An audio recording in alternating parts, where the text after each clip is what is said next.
I have been expecting this complaint, and now we are in the proper forum to prove the baselessness of his allegations. I now have the opportunity to answer him point by point before the Ombudsman and not on media anymore. I will cooperate with the investigation and abide by its legal processes. The truth will be revealed and believe that justice and fairness shall prevail. I hope that the Ombudsman will be fair. Ulitin ko lang po, I am one with the Filipinos. I am one with the Filipinos in this crusade against corruption. Kasama niyo po ako. Labanan po natin ang korupsyon. Ikulong po ang mga kurakot at mga magnanakaw. Ikulong na ang mga buhaya, kasuhan, at ikulong na ang mga buhaya at mga mastermind. Huwag pong ilihis yung issue dito. Tumbukin po yung dapat tumbukin. Napapansin ko parang naiba na po ang narrative. Parang meron ng script, no? Na sinusunod o playbook. As a Filipino, I am urging the ICI, the Ombudsman, and the DPWH to seek the truth. Tumbukin lang po yung katotohanan. Maniwala kayo o sa hindi, pag nagkamali kayo dyan, mas gugulo po ang bayan. Magulo na po ngayon, mas gugulo po ang bayan. Magagalit po ang tao niyan, magulo talaga ito. Pakiusap ko lang po muli, tumbukin lang po yung katotohanan. Seek the truth, not the script, if there's any. Ito ay isa po itong diversionary tactic para ilihis ang atensyon ng taong bayan sa tunay na mga issue. Klaro naman eh. Kahapon nga lang, nabanggit ni former Governor Chavit Singson, another diversionary tactic. Ang talamak po ngayon na korupsyon, talamak ang korupsyon ngayon sa kasalukuyang gobyerno. At ang dapat talagang panagutin, ang totoong issue. Ano bang totoong issue ngayon? Diba ang flood control scandal? Mga ghost projects, mga anomalous projects, mga substandard projects. Yun naman po ang issue ngayon eh. Huwag tayong lumihis sa katotohanan. Napapansin ko talagang merong gumugulo eh. Merong nasa likod nito na ginugulo lang po yung katotohanan. But I am one with the Filipinos in this crusade and fight against corruption. Kasama niyo po ako rito. Labanan po natin ito. Kulong po natin ang mga kurakot at mga magnanakaw. Kanina naman po sa final sa amin ni dating Pangulong Duterte at sa kapamilya ko, to Trillanes, you are barking at the wrong tree. Kung seryoso ka talaga, bakit di mo kasuhan yung mga totoong mga corrupt talaga? Bakit di mo kasuhan yung mga financials mo? Yung mga contractor, alam mo yun. Alam mo yun.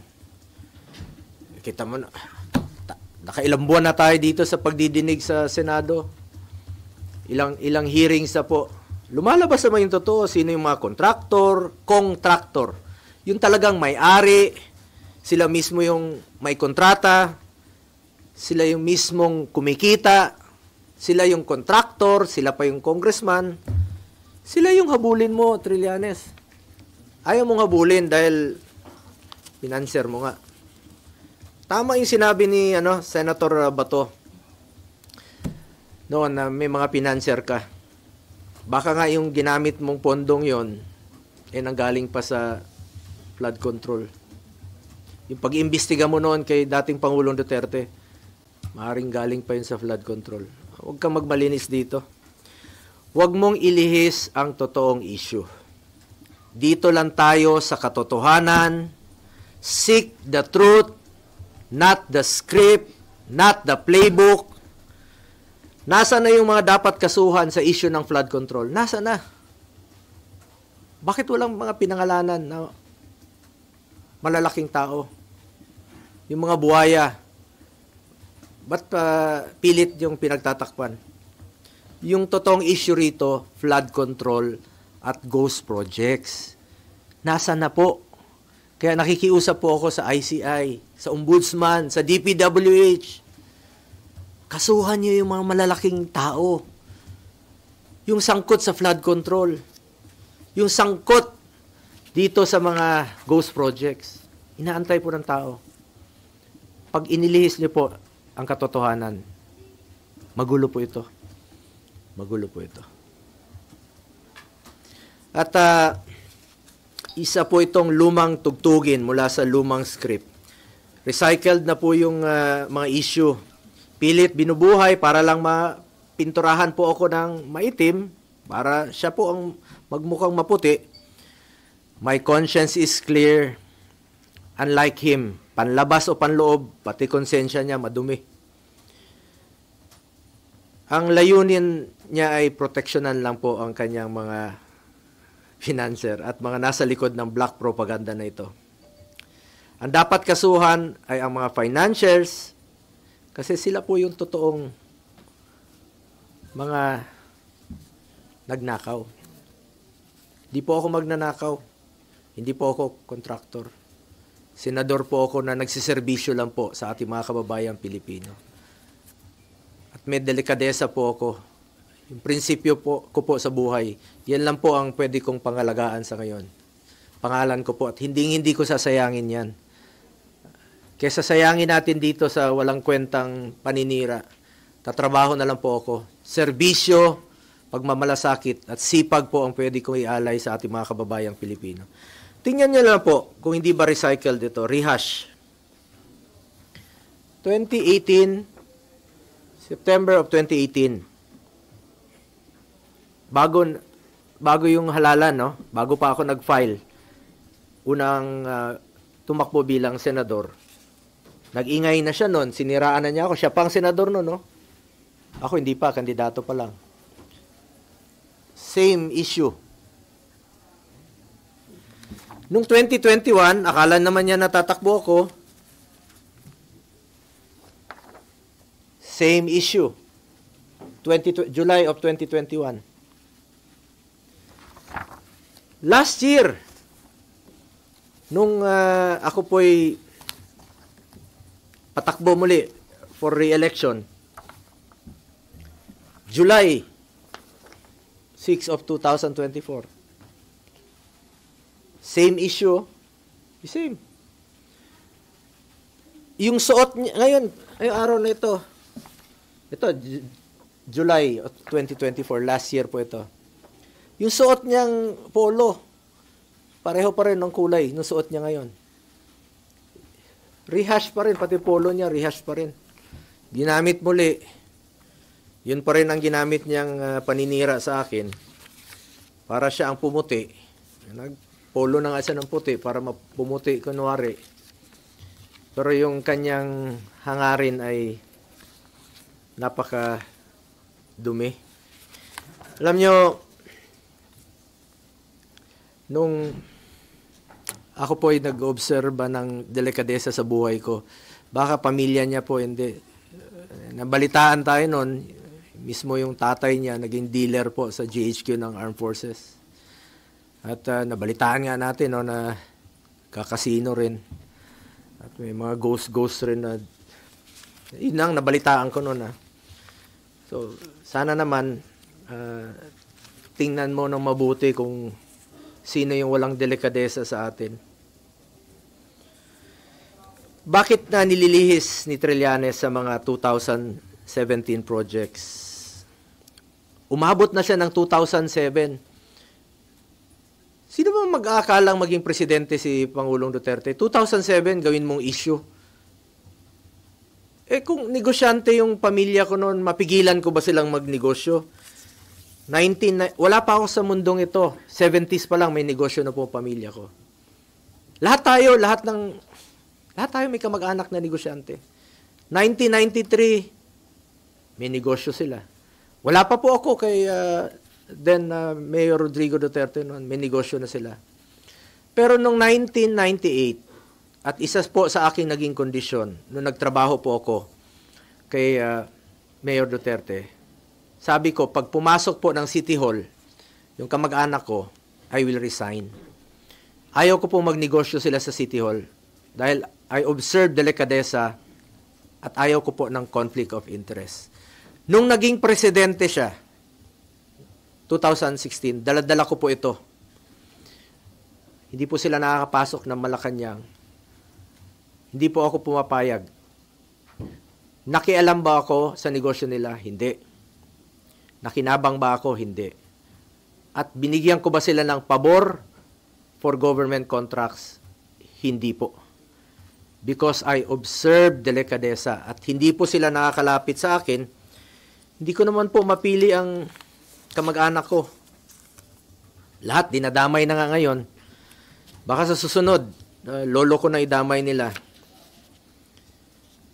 Hindi ko po mapili ang kamag-anak ko. Hindi to titigil si Trillanes. Sabi ko nga, taon-taon niyang gagawin yan. Hindi yan titigil hanggat palitan ko siguro ang aking kamag-anak o kunin ng Panginoon ang aking mga kamag-anak. Hindi na titigil yan. At paulit-ulit na magiging issue niyan. Pero importante rito, magkakaroon po ako ng pagkakataon na sagutin po ito. Dahil ako mismo, hindi po ako papayag na magninegosyo po ang aking pamilya sa gobyerno. At hindi po ako magbibigay ng pabor sa kanila. Hindi lang natin mapigilan kung sino sa ating mga kamag-anak ang magninegosyo. As long as wala akong ginawa na bigyan sila ng pabor at hindi po ako nakinabang at hindi ko po ginamit ang aking posisyon para mabigyan po ng pabor ang aking pamilya. Ginamit ko lang po ang aking posisyon sa pagsiservisyo, pagmamalasakit at pagtulong po sa ating mga kababayang Pilipino. Malinis po ang aking konsensya mula noon hanggang ngayon. May delikadesa po ako. Yan po ang pwede kong pangalagaan at ipagmalaki sa inyo ang aking pangalan po. At isang probinsyano lamang po ako. Hindi ko po sasayangin yung tiwalang binigay nyo sa akin. Hindi po ako corrupt. At ako po'y taus-pusong nagsiservisyo lamang sa ating mga kababayang Pilipino. Kaya pakiusap ko lang po, ang issue po dito ay ang corruption sa gobyerno. Ang issue po dito ang flood control. Ang issue po dito anomalous projects. Ang issue po dito ghost projects. Nasaan na po yung dapat panagutin? Inaantay po ng ating mga kababayan. Ayoko na pong aksayahin yung panahon. Sayang yung oras natin dito. Sana makapagtrabaho na tayo. Mas mahalaga sa akin ang trabaho, ang serbisyo at ang kapakanan ng mga Pilipino. Alam naman po ng taong bayan kung sino po yung nagtatrabaho at alam po ng taong bayan kung sino po yung nagsasabi ng totoo. Ako, sipag, more serbisyo at malasakit ang pagtutuunan ko ng pansin. Simula noon hanggang ngayon, yan naman po ang aking ginagawa. At alam po ng Pilipino kung sino yung nagsiservisyo at nagtatrabaho. Nasa Pilipino na po yan kung kanino po kayo maniwala. Nasa sa inyo na po yan. Mga kababayan ko, patuloy nating labanan ng korupsyon sa gobyerno. Please lang, labanan natin ang korupsyon sa gobyerno, labanan natin itong mga kalokohan, ikulong po ang mga korap, ikulong po ang mga magnanakaw. Huwag na pong ilihis ang issue. Kawawa yung Pilipino pag nililihis po ang issue. Umiikot-ikot na po tayo.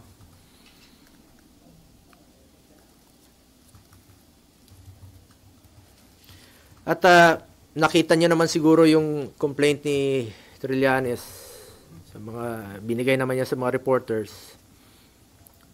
Paulit-ulit na po, rehash talaga, paulit-ulit. Paninira talaga. Talagang paninira at inililihis yung totoong issue. Yun talagang totoo dito ngayon, nililihis niya. Paulit-ulit lang. The same mo, sabi ko nga, 4 na taon na. 2018, 2021, 2024, 2025. Pareho lang yung complaint niya.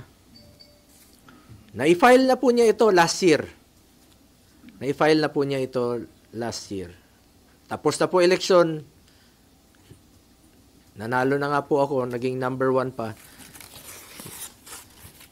Salamat at mas naniwala kayo sa akin kaysa kay Trillanes. At hindi ko po sasayangin yung tiwalang binigay niyo po sa akin. Dahil ako naman po taos pusong magsiservisyo sa ating mga kababayang Pilipino. Siya yung tamad at alam ng Pilipino sino yung corrupt. Siya yun.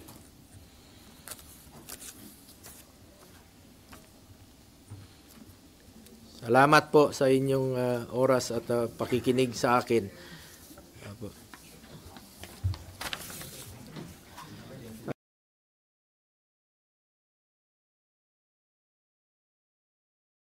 Ako, pakiusap po ito. Hindi po ito pagtuturo o